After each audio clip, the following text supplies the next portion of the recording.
Bueno, buenos días a todos. Estamos entrando en decididamente la charla por lejos más importante y más central de este seminario, que es el tema de la espiritualidad. ¿Por qué la espiritualidad es tan central dentro de este trabajo que estamos haciendo de discernimiento? Eh, Básicamente lo que hace la espiritualidad es nos ayuda a ser felices, nos ayuda a conectarnos con nosotros mismos, con nuestras vidas y a conectarnos con los demás. De alguna forma a valorarlos, a valorarnos a sí mismo. Nos ayuda a incorporar la sabiduría de la fenomenología que habíamos charlado la vez pasada, porque en una actitud más reflexiva, más meditativa, más contemplativa, uno puede ver la realidad en una forma mucho más profunda y mucho más rica. Nos ayuda a ser libres, a aceptar la pobreza, vale decir, cuando uno está en una actitud más meditativa, uno se da cuenta que no necesita nada para ser feliz, o sea que uno puede ser feliz a pesar de como yo no puedo decir prescindir de las cosas materiales, porque las cosas materiales hacen falta, pero que de alguna forma uno toma una actitud de pobreza interior y logra ser feliz a pesar de ello. De alguna forma ayuda a tomar decisiones con sabiduría, a manejarnos en situaciones de trabajo manteniendo nuestro propio pensamiento independiente, aprendiendo a ser felices en cualquier contexto y circunstancia de la vida. Vamos a hacer este tema de la espiritualidad. La mejor forma es tratar de experimentarlo uno mismo, como para que se den cuenta de la poderosa respuesta que representa la espiritualidad a los planteos que hicimos en toda la primera parte de la charla, toda la parte estrategia, cómo lleva a dilemas éticos que son complejos de definir o de decidir, y cómo la espiritualidad nos ayuda de alguna forma a resolver esos temas. Eh,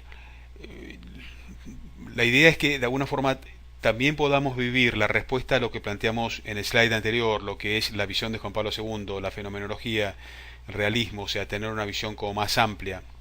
Entonces, lo vamos a tratar de vivenciar con tres experiencias. Una es, de alguna forma, una enfoque, si quieren, de espiritualidad muy natural, que es el de los orientales, de los chinos en especial, pero que hay varias religiones que de alguna forma, de un modo u otro, convergen en el mismo tipo de espiritualidad. Después vamos a ver la visión de los budistas y después la visión cristiana, pero es interesante que de alguna forma veamos cómo antes de la existencia del cristianismo, de alguna forma ya existía una espiritualidad natural, por así decir. Imagínense que están en su casa, y también es un lindo ejercicio para hacerlo en su casa a la mañana, cuando se levantan, sentarse tranquilamente en su cuarto, cerrar los ojos y de alguna forma dedicar 5, 10, 15, 20 minutos a hacer esta experiencia, y que de alguna forma piensen que una vez que uno tiene esta vivencia, después va a trabajar o va a hacer cualquier actividad familiar, deporte, lo que fuere, con esta vivencia adentro. De alguna forma, esta cosmología oriental, parte es el daoísmo, parte es el budismo zen, y el budismo zen es el budismo Chan, inicialmente se llamaba, que es el budismo chino, o sea, la versión china del budismo, que hoy es muy fuerte en países como Japón, pero que de alguna forma tiene mucho de esta cosmología oriental. Entonces, cierran los ojos y vamos a tratar de respirar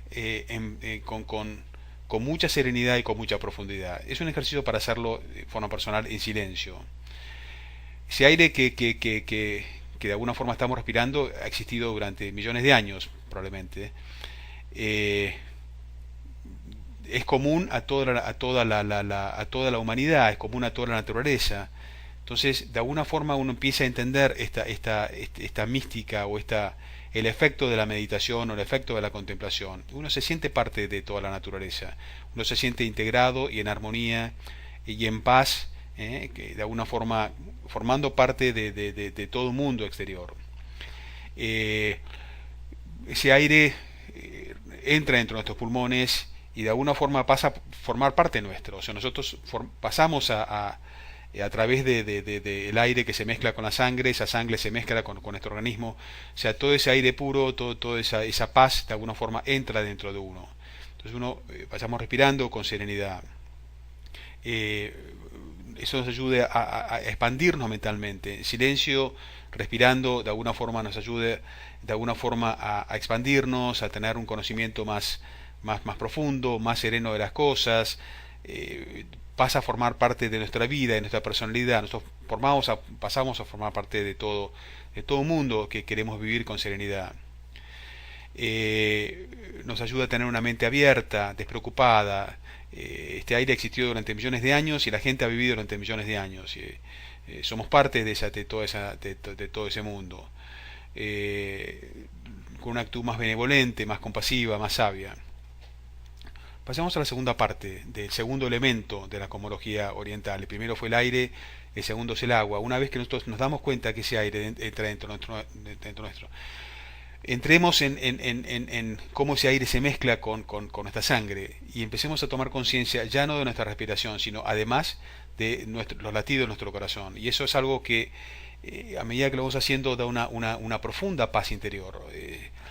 Digamos, no solo sentir cada latido, sino acompañar el latido del corazón, o sea, con los músculos que estén cerca al corazón, el cuello, los hombros, el pecho, lo que fuere, tratar de comprimir los músculos con cada latido del corazón y de alguna forma poco a poco nos vamos dando cuenta que todo nuestro cuerpo empieza a seguir toda esa serenidad y es como que esa paz que entra por el oxígeno y entra en nuestra sangre, hacemos como un esfuerzo de expandirlo a todo el cuerpo, que fluya a través de todo nuestro cuerpo.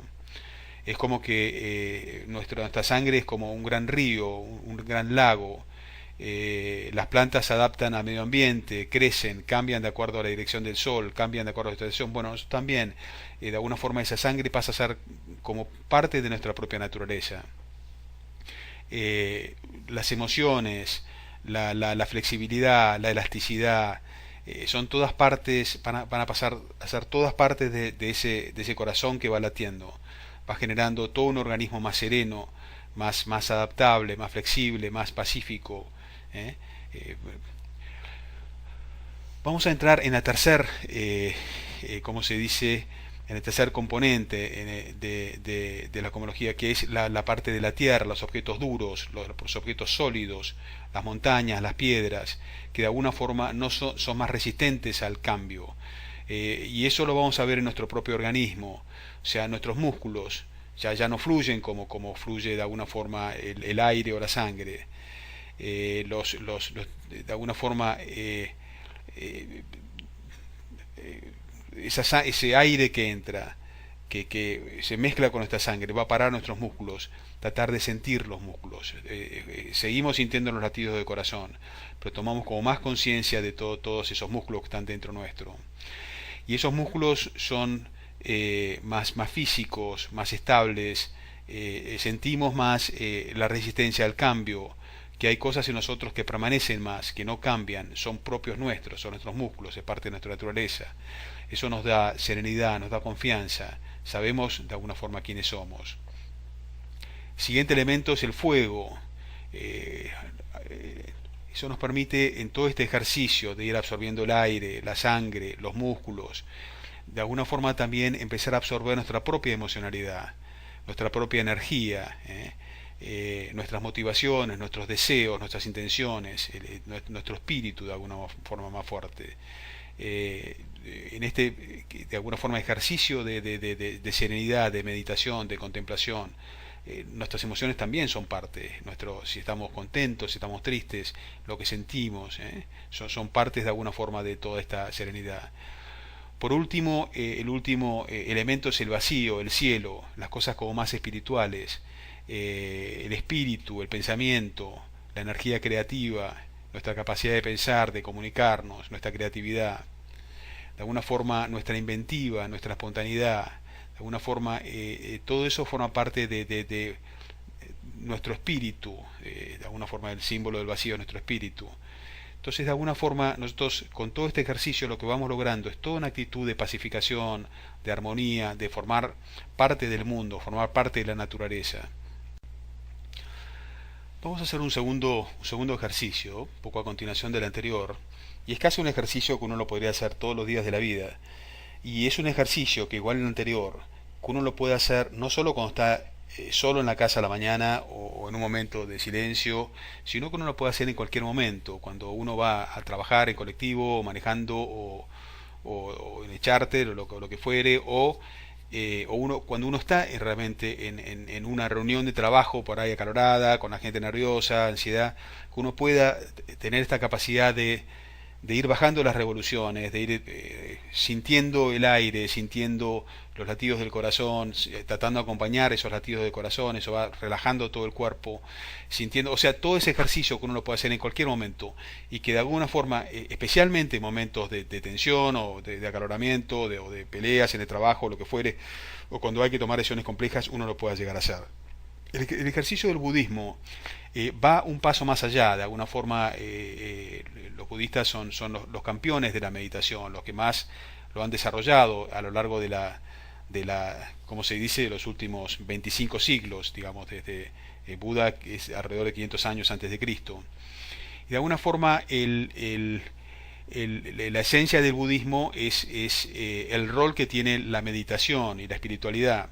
O sea, las verdades del budismo son que la vida es un sufrimiento, el deseo es la causa del sufrimiento, y de alguna forma uno tiene que manejar el deseo. Y la forma de manejar el deseo es a través justamente de la meditación.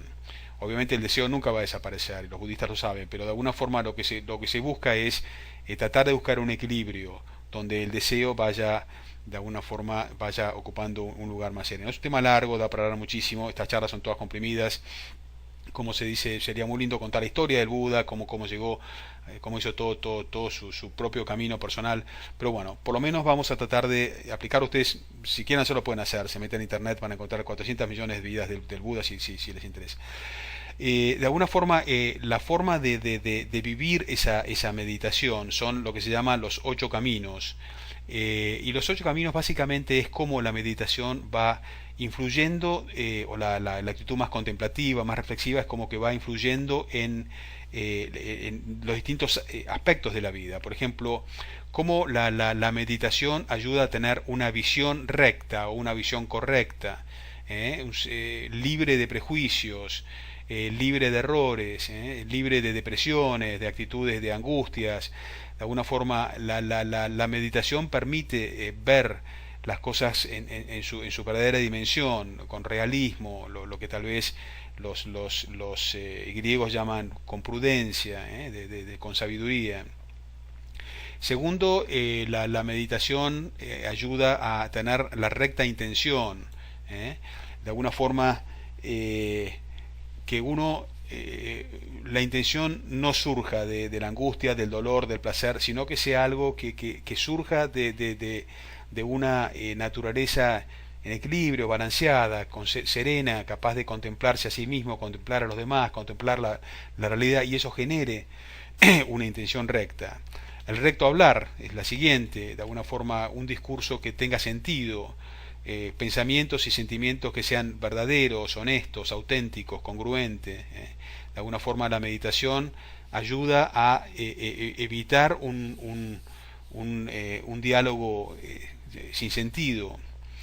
El recto obrar, la disciplina correcta, de alguna forma uno siempre va a tener intereses personales, pero de alguna forma a través de la meditación uno puede llegar a balancear el valor por sí mismo, el valor por los demás, el valor por la naturaleza, y buscar un equilibrio. La recta vitalidad, o sea, el trabajo debe ser visto como una parte natural de la vida, o sea, usar las propias energías, la propia voluntad, las propias motivaciones en una forma balanceada. Justamente la meditación ayuda en ese sentido. el esfuerzo correcto.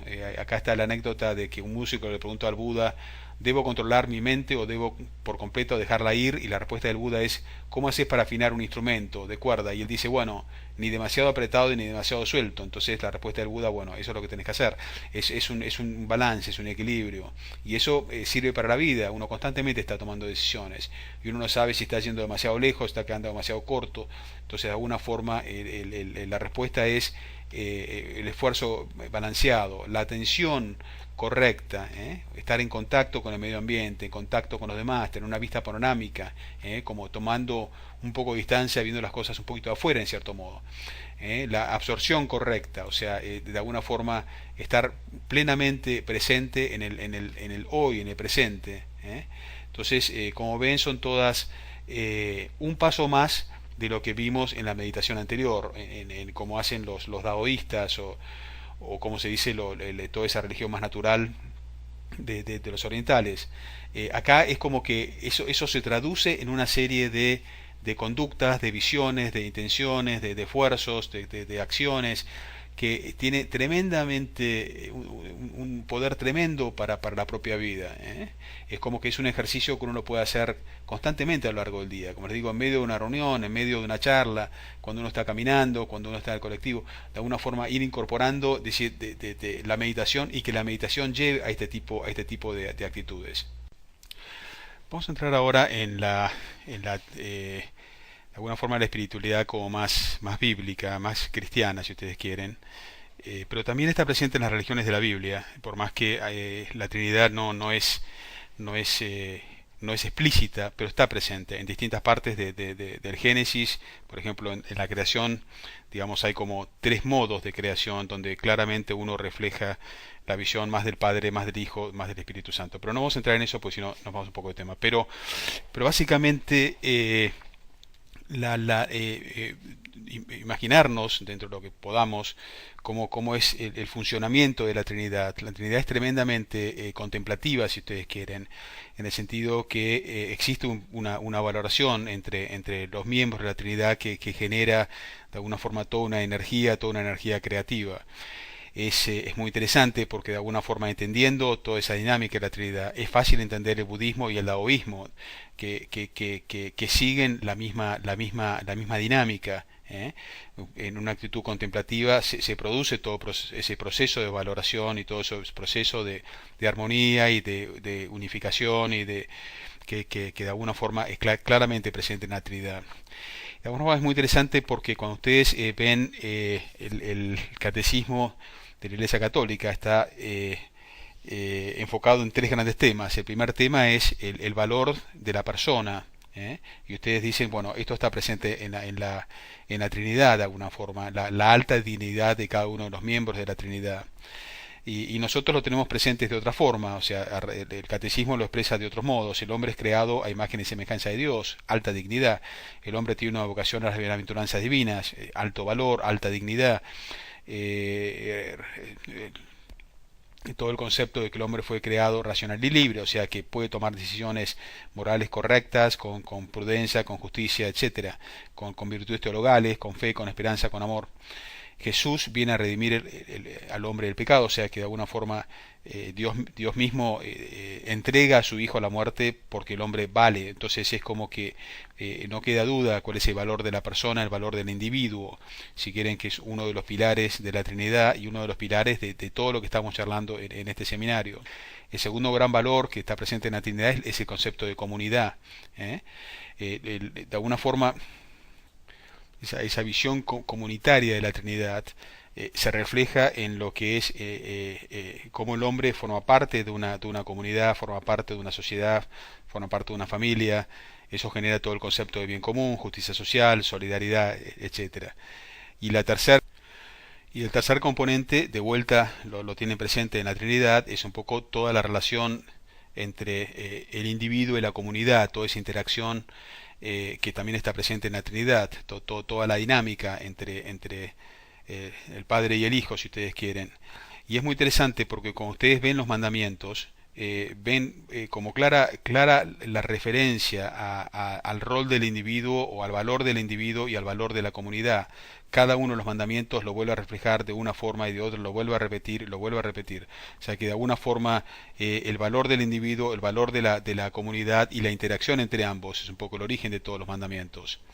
Eh, Vamos entonces ahora que hemos visto esa visión como más contemplativa, ¿no? De los daoístas, de los budistas y de los cristianos, contemplando lo que es la Trinidad y contemplando, repitiendo lo que es la dinámica interna de la Trinidad, que es profundamente contemplativa y profundamente valorativa, y eso genera toda la parte creativa y generativa, más el amor, etcétera, etcétera, ¿no? Estoy tratando de resumir.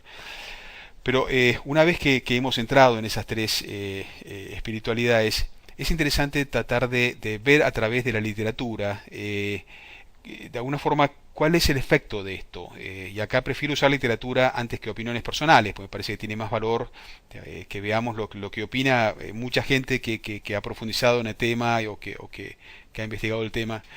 En primer lugar, todo el tema del silencio y cómo eso crea toda una conciencia, que es una parte central en toda la espiritualidad, es el rol del silencio, que es ir creando una conciencia ordinaria, si quieren, o sea, conciencia en lo que hace a las cosas de la vida diaria, o sea, la meditación, la reflexión, el silencio, la contemplación, ayuda a crear una conciencia de la vida cotidiana, de temas de trabajo, familiares, personales, lo que sea.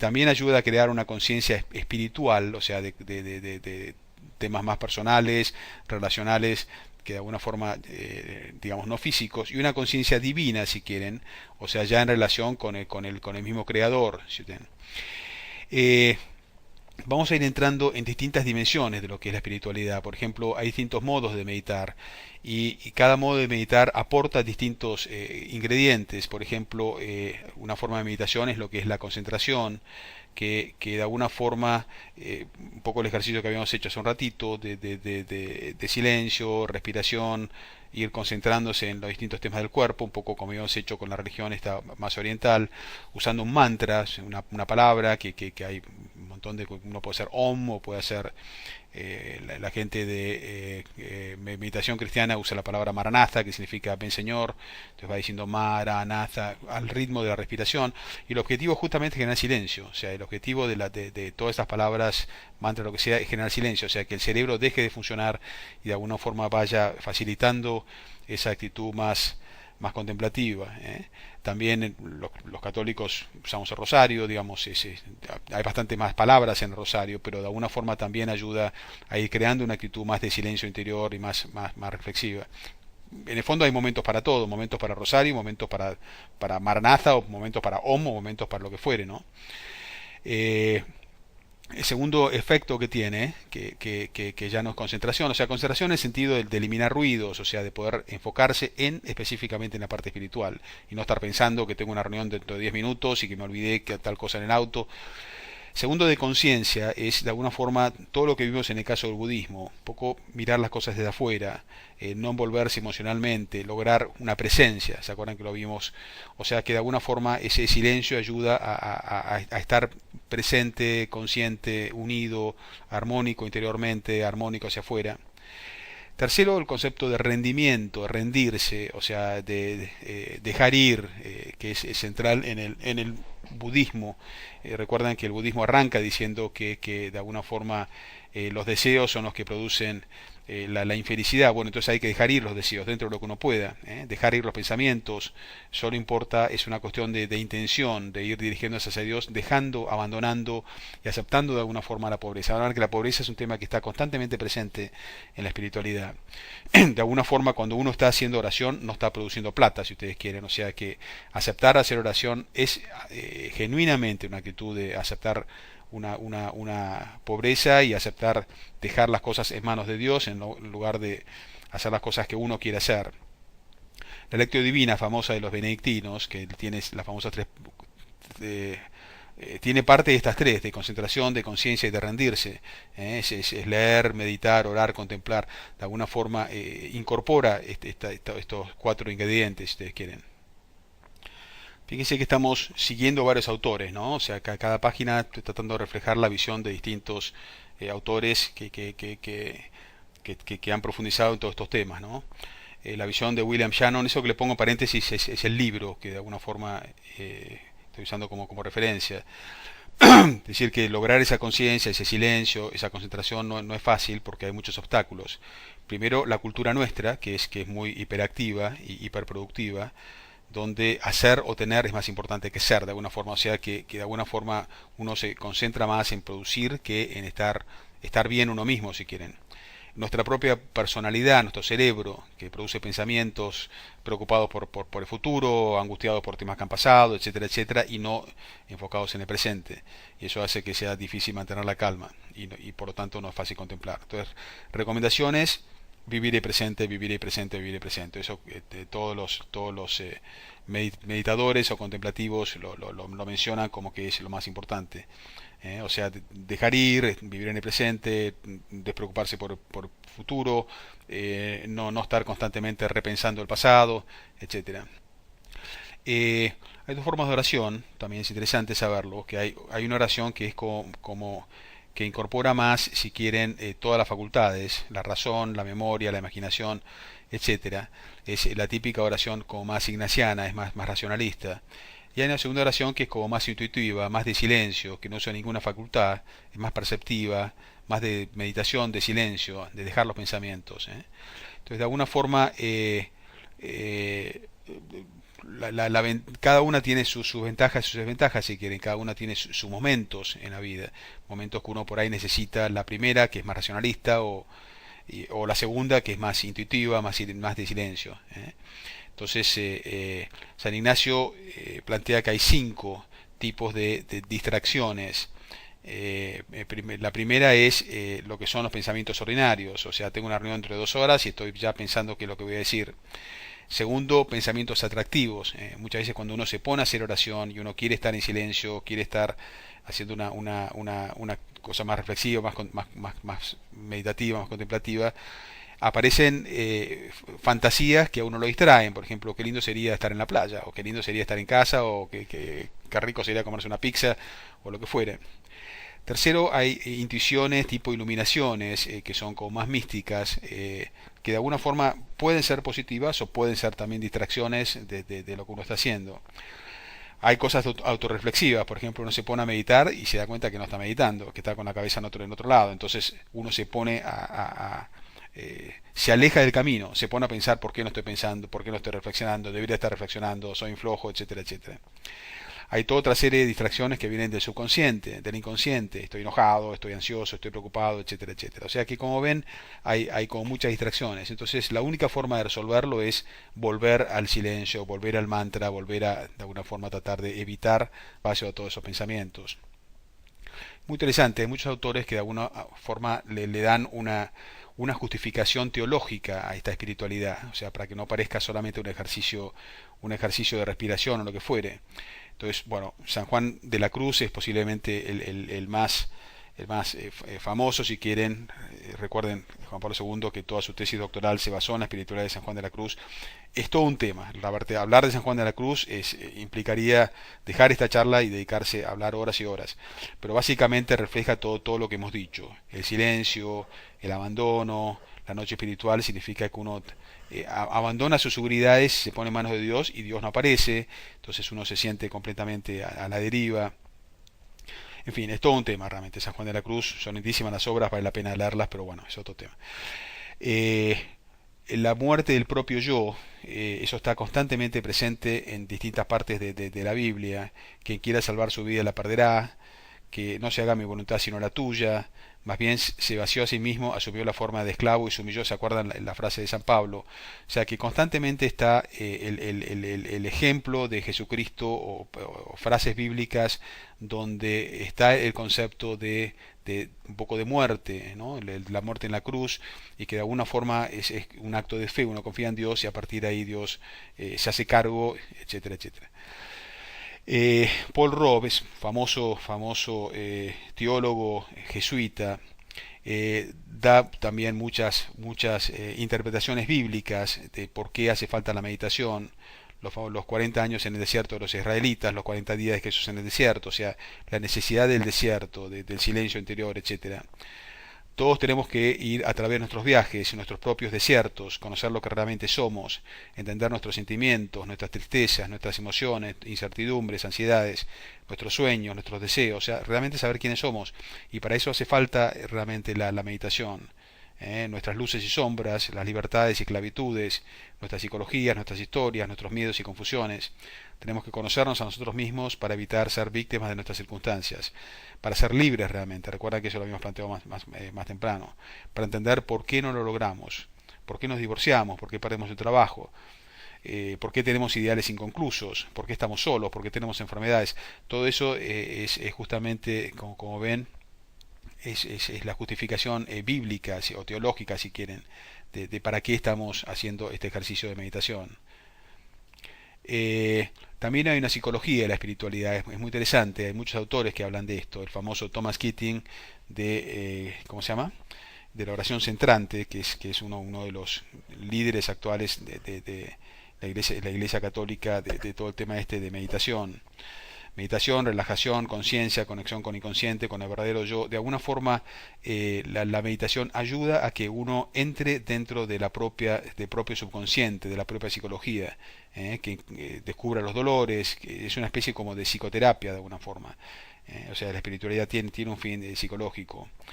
Wayne Tisdale, que escribió El corazón místico, la meditación da forma a toda la vida, le ayuda a encontrar el verdadero yo, construye una moral basada en el amor y la compasión, capaces de amar a los demás e integrar la humanidad y la creación, desarrolla la sabiduría y sensibilidad, se dan cuenta, o sea, que integra distintas partes de la personalidad. Pierre Hadot escribió La filosofía como una forma de vida, habla sobre cómo los pares del desierto hablan sobre filosofía y sobre espiritualidad, que es una forma de vida, una actitud, un proceso de vivir la vida pleno. Es una manera de pensar, de explorar nuevas fronteras, relacionarse entre sí. Ven, es todo un poco lo que hemos venido diciendo. Están conectados a la muerte, a la renuncia.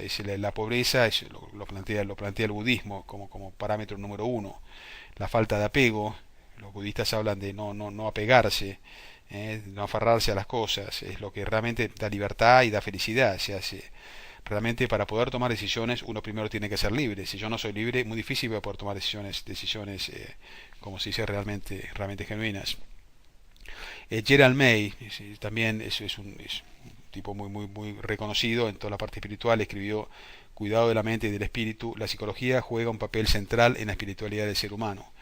Eh, eh, ¿Cuáles son los beneficios de la espiritualidad? Beatriz Brutó escribió De Dominus Amicus. Dice, el egoísmo, los intereses propios, la competencia son los principales impulsores, criterios para discernir lo que es bueno o malo. Muy importante, ¿no? Porque de alguna forma, si estamos haciendo todo un ejercicio en este seminario de qué es lo que nos lleva a tomar decisiones, efectivamente los intereses propios son parte, la competencia, la meditación conduce al alma a experimentar un orden social diferente, de basado en poder a basado en disfrute mutuo, más preocupado por la amistad, la cooperación y la democracia, que es diferente a lo que no está planteado sobre todo el tema de creación de valor económico, ¿no? Los beneficios de la espiritualidad.